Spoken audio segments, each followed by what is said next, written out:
probably the most compelling story for me in the phenomenon, that James sought out was Rua, Zimbabwe.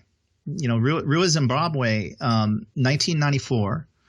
There was a group of about 100 school children, probably 10 years old, around that age, that was out on recess when a full-on silver metallic disc landed in their schoolyard, right in the middle of their schoolyard.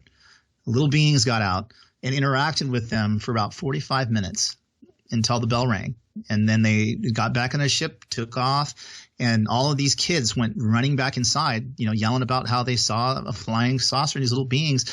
And James tracked down about 20 of these people, all these years later, and they've stuck to their story to this day, and it's like, you can't make that kind of thing up, and it sounds totally crazy.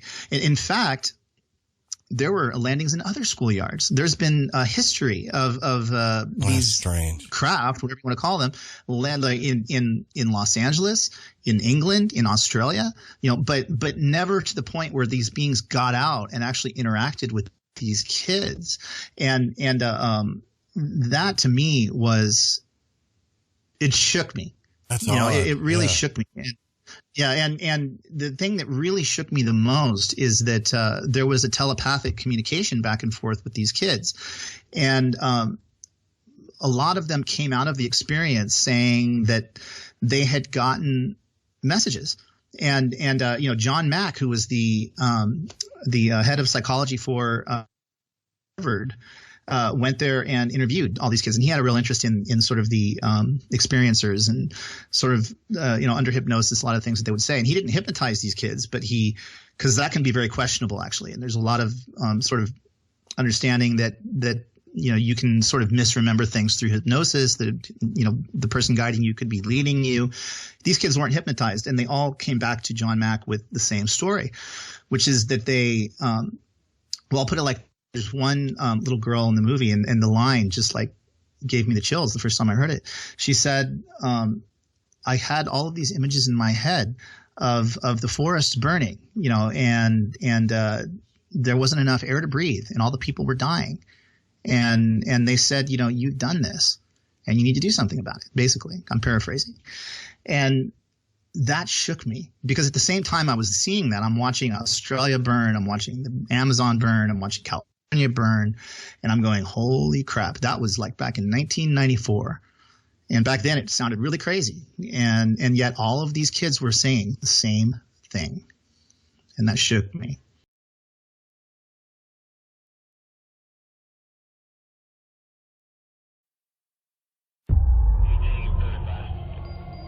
There are cases that are not explainable in conventional terms. That have been made by credible observers of relatively incredible things. When we got right up to it, it lit up. Was this a warning? Was this an attempt to communicate? Felt scared. I was running and playing, and then I saw this maroon color in the sky. It was not anything from this earth. He was looking at all of us.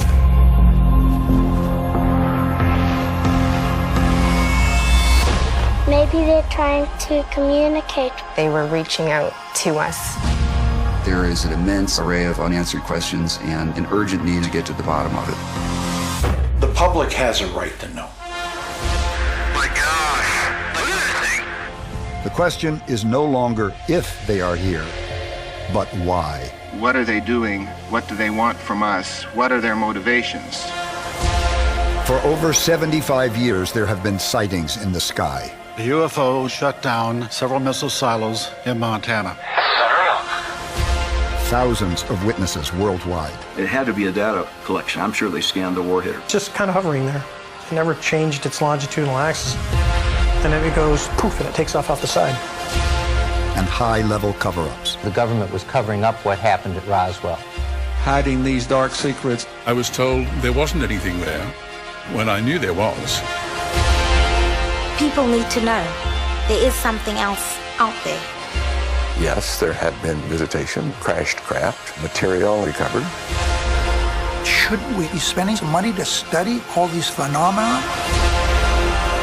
I knew this was breaking news for the front page of the New York Times. They were trying to communicate, trying to tell us something. Now it's time to tell people about it. These things are real. They're here. This is happening now.